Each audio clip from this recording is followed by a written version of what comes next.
داسەپاندنی پەرچەم سەرەتای داسەپاندنی بێمافی بەسەر خەڵکدا.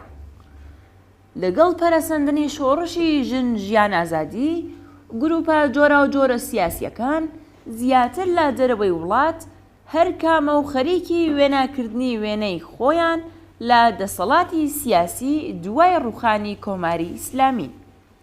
تا ئێرەی بابەتەکە هەر پێگەیەک بۆ ئەم جۆرە هەوڵانە لە بەرچاو بگرین مەسەلەیەکی گەلێک سروشتیە و خۆی لە خۆیەوە ئیرادێکی نییە.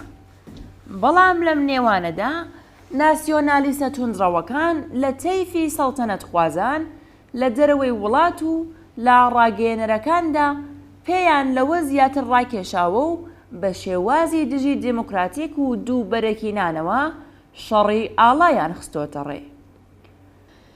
سەڵتەنەتخوازەکان کە ناتوانن دنیایەکی باشتر لەوەی لە ماوەی 100 ساڵی ڕابردوو لە دەورانی پەهلەویەکان و کۆماری ئیسلامی بەسەر خەڵک سەپاودا وێنا بکەن، بە توند و تیژی فیزیکی، بە سوکایەتی و لۆمپەنیزمی سیاسی هەوڵ دەدەن گرایشە سیاسیەکانی تر و نیشانەکان سیمبول و ئاڵاکانیان وەلا بنێن. لەو وڵاتانەدا کە ئەمڕۆ سەڵتەنەتخوازەکان شەڕی پەرچەمیان تێدا خستۆتە ڕێ، هەر وڵاتێک تەنانەت بە دانیشتوانی کەمیشەوە دەیان پەرچەمی ئۆستانی، نەتەوەیی، هێمای سیاسی و جنسیەتیان تێدا دەشەکێتەوە. سرودی نەتەوەیی جیاوازبوونی هەیە. ئینسانەکان بە زمانی جۆرا و جۆر قسە دەکەن، جلوبەرگی جیاواز لەبەر دەکەن، ئەرزش و بایەخی جیاواز نوێنەرایەتی دەکەن. لە کۆتاییدا کاتێک ناڕەزایەتیەک بە ئامانجێکی هاوبەشەوە بکەوێتە ڕێ، کەسەکان مافەکانی یەکتر ڕەچاو دەکەن و لە پاڵ یەکتردا بە هێما و سیمبولەکانی خۆیانەوە دەردەکەون. بەڵام سەڵتەنەت تەڵەبە ئێرانیەکان ئەم لانی کەمی فەرهەنگە دموکراتیکەش لە شوێنێک کە تێیدا دەژین فێر نەبوون. تا ئەو جێگایەی کە بە ئاڵای نەتەوەیی هەر وڵاتێک دەگەڕێتەوە، قاعیدەتەن ئەم جۆرە هێمایانە لە کۆڕ و ناوەندی مەشروع و یاسایی هەڵبژێردراوی خەڵکدا پەسەند دەکرێن و ڕەفراندۆمیان بۆ بەڕێوە دەچێت.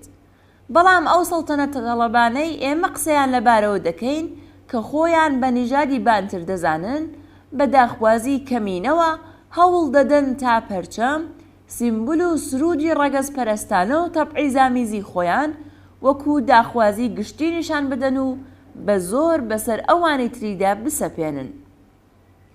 لە بزوتنەوەی ژینا و شۆڕشی ژن ژیان ئازادیدا بە تعبیری شعرێکی جوانی فەریدون موشیری کە ساڵانێک لەوە بەرهۆنیویەتەوە، بەسەر سەرمانەوە سێبەری ئەهریمەنە، کاوەی داهاتووی ئێرانیش ژنە، نەتەوەگەرە توندڕەوەکان دەیانەوەی شێرێکی نێری دڕندە بە دروشمی خودا شامی هەن بەسەر خەڵکی بێزار لە مەسهەب و هەڵاواردنی جنسیەتی و چینایەتیدا بسەپێنن. سەڵتەنەتخوازە توندڕەوەکان کە کەمپەینی درۆینەی من وەکاڵەت ئەدەمیان لە گەرمەی شۆڕشی بەردەوام لە وڵات داخستە ڕێ، بەکردەوە بوونە هۆکاری دروستبوونی دووبەرەکی لە ڕێزی ناڕازیاندا و کاتکڕین بۆ دەستگای سەرکوتی کۆماری ئیسلامی. زۆربەی هەرە زۆری خەڵکی ناڕازی لە نێوخۆ و دەرەوەی وڵات لە هەردوو نیزامی سەڵتەنەتی و کۆماری ئیسلامی تێپەڕیون. ئەزموونی یەک سەدەی ڕابردوو نیشانی دەدات کە دەربار و سەڵتەنەت، دەستگای مەزهەب و ئاخوندەکان بەشی سەرەکی ئیستبداد، دواکەوتوویی، گەندەڵی و هەڵاواردنی سیستماتیک سیاسی، نەتەوەیی، زمانی، جنسیەتی و فەرهەنگین. هەردوو حکوومەت کارگوزاری نظامێکی سەرمایەداری چەوسێنەر بوون کە کەلێنێکی قوڵیان لە نێوان هەژاری و سەروەت لەم وڵاتەدا دروست کرد و بوونە سەبەبکار و هۆکاری مانەوەی دەیان خەساری کۆمەڵایەتی کارە ساتبار لە وڵاتەدا. خەڵک ئەزموونی زیندوو هەست پێکراویان لە نظامی گەندەڵ و ئیستبدادی سەڵتەنەتی پەهلەویەکان هەیە و هیچ ڕادەیەک لە تەبلیغاتی ڕاگەیاندن، ئاوژوکردنەوەی مێژوویی، توندوتیژی فیزیکی و زمانی، خەڵک ناچار بە قبولکردنی ئیستبدادێکی نوێن ناکات. شەڕی ئاڵا کە ناسیۆنالیستە توندڕەوەکان هەستوویانەتە ڕێ بە زمانی ڕەسمی ئیجباری بە دین و مەسهەبی ڕەسمیش کامڵ دەبێت. خەڵکێک کە ڕێگەیەکی دوور و درێژیان لە خەبات لە دژی هەردوو ڕژیمی ئیستبدادی سەڵتەنەتی و ئیسلامی تێی کردووە و هەزینەیەکی زۆریان لەو ڕێگایە داوە، بە هیچ شتێک کەمتر لە ئازادی، یەکسانی و دەستەبەرکردنی مافە ئینسانی و دموکراتیکەکانی ڕازی نابێت.